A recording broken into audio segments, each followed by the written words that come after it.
American men who went to fight in France were enthusiastically greeted by the worn-down Allied troops, the first elements of the American Expeditionary Forces, under the command of General John J. Pershing, arrived in France in June 1917. By early 1918, U.S. forces were arriving at a rate of 10,000 a day, which had a significant impact on the Allies' ability to push back the Germans' powerful spring offensive. While American commanders initially were using flawed tactics that others had already abandoned, resulting in attacks with high casualty rates, the infusion of U.S. troops contributed to the Allies' strategic position and improved morale. During the 100 Days Offensive by the Allies in 1918, American forces launched the Meuse-Argonne Offensive. Over 47 days, 1.2 million American troops drove the Germans back 40 miles. More than 26,000 American soldiers died. The 100 Days Offensive helped the Allies win the war, which was officially declared won on November 11, 1918. Overall, in less than 6 months of fighting, the U.S. suffered 53,402 battle deaths, and another 63,114 people died from accidents and disease.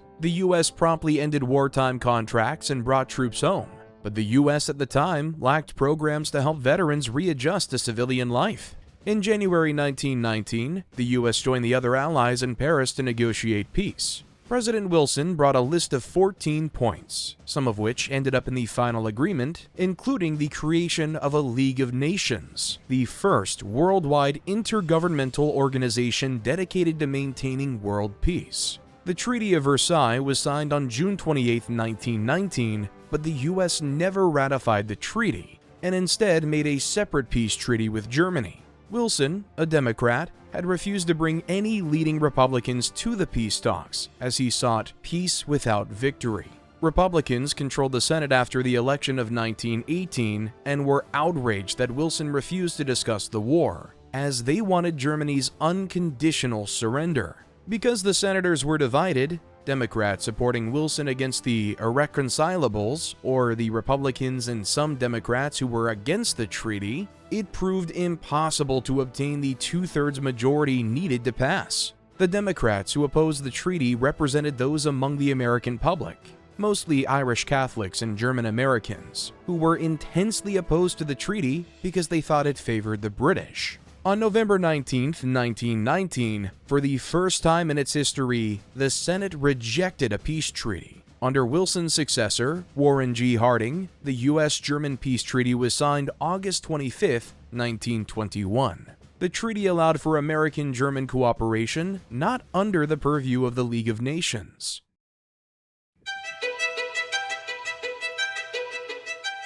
After the First World War, the U.S. entered a time of post-war recovery. The economy boomed, construction took off, and consumer goods like automobiles and electricity became far more accessible. The decade was a time of bold innovation and experimentation, as well as significant backlash to these things from people who didn't like the direction the country's culture seemed to be taking. This tumultuous time became known as the Roaring Twenties. For the first time ever, in the 1920s, more Americans, 51%, lived in cities than in villages or on farms. New norms, which were the product of trends that had been building for decades, transformed city life, particularly for women. At the start of the decade, between 1/4 and 1/3 of unmarried urban women workers lived alone in private apartments or boarding houses rather than at home with their parents, according to old Victorian culture.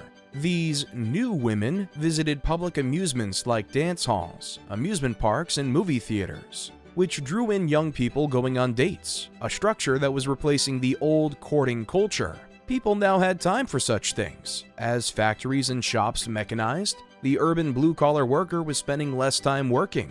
The average work week fell from 55.9 hours in 1900 to 44.2 in 1929. While blue-collar wages rose by 25%. Many Americans had extra money to spend in the 1920s due to rising incomes and easily available credit, and it was becoming increasingly socially acceptable to spend money on consumer goods and accumulate debt on those goods, even if they were not absolute necessities. The nation's total wealth more than doubled between 1920 and 1929.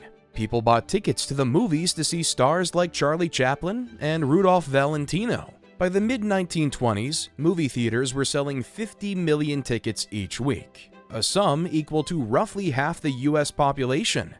They bought ready-to-wear fashion, which was being mass-produced and therefore becoming more affordable. They bought radios. In the first ever live radio transmission to the public, radio station KDKA in Pittsburgh, Pennsylvania broadcast the presidential election results on November 2, 1920. By the end of the 1920s, there were radios in more than 12 million households. In 1912, an estimated 16% of American households had electricity. By the mid-1920s, more than 60% did. Appliances that required electricity, like the washing machine, the freezer, and the vacuum cleaner, were popular purchases. And people bought automobiles, which were an affordable luxury. The Ford Model T cost $260 in 1924, which translates to just about $4,000 today. But even as some people were experiencing wealth and prosperity, others were struggling to get by. Extreme wealth inequality, which had troubled the progressives and defined the Gilded Age, persisted.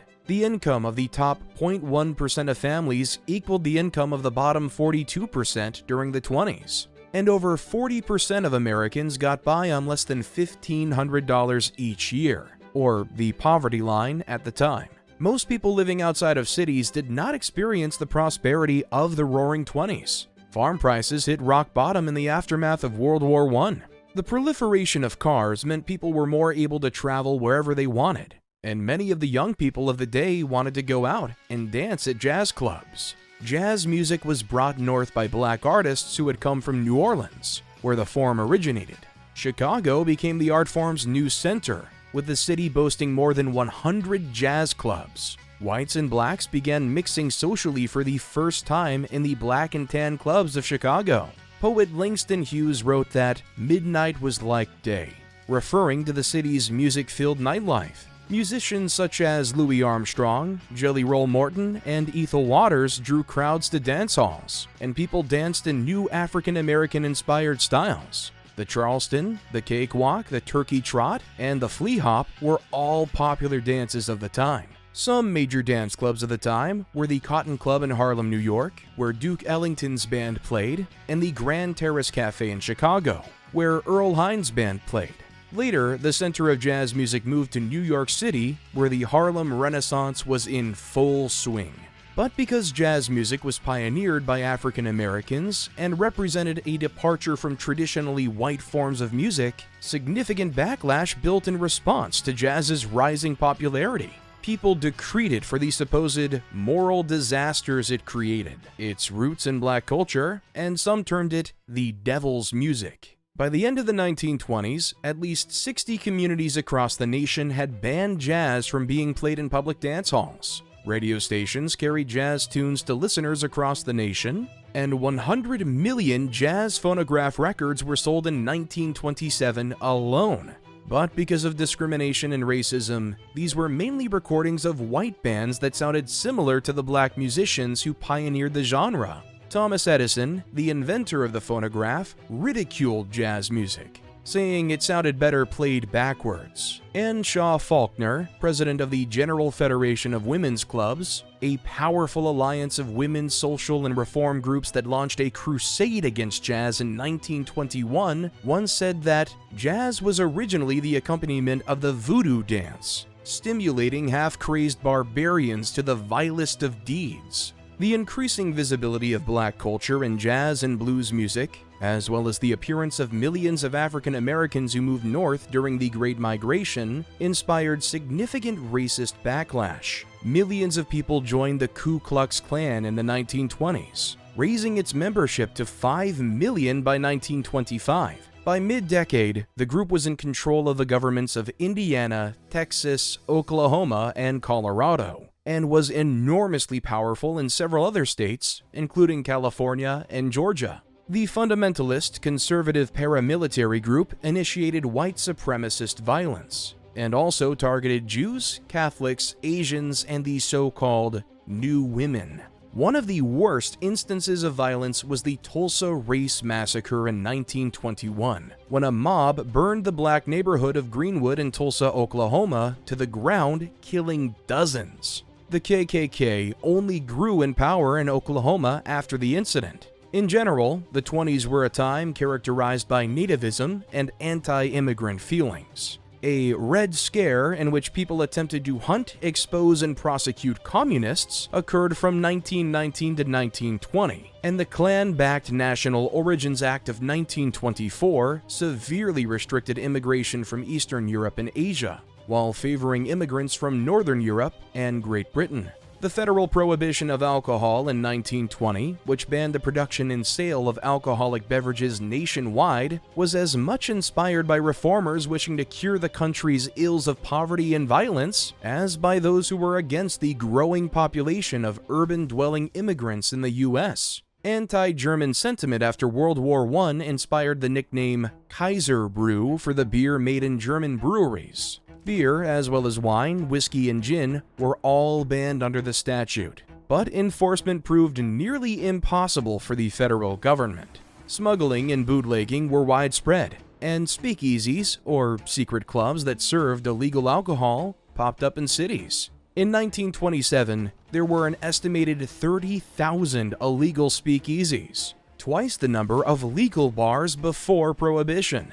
Federal agents conducted raids on these establishments looking for lawbreakers, but prosecuting the cases proved tricky. In New York, 7,000 arrests for liquor law violations resulted in 17 convictions. Organized crime, such as mafia groups and gangs, worked a profitable and violent black market for alcohol, which flourished as consumer demand went unmet via legitimate means. These organizations operated in part by bribing police officers and federal investigators. Al Capone's Chicago organization reportedly took in $60 million in 1927 and had half the city's police on its payroll. John D. Rockefeller, who did not drink, observed in 1932 that because of Prohibition, drinking has generally increased. The speakeasy has replaced the saloon, and a vast army of lawbreakers has been recruited and financed on a colossal scale. While that may have been true anecdotally,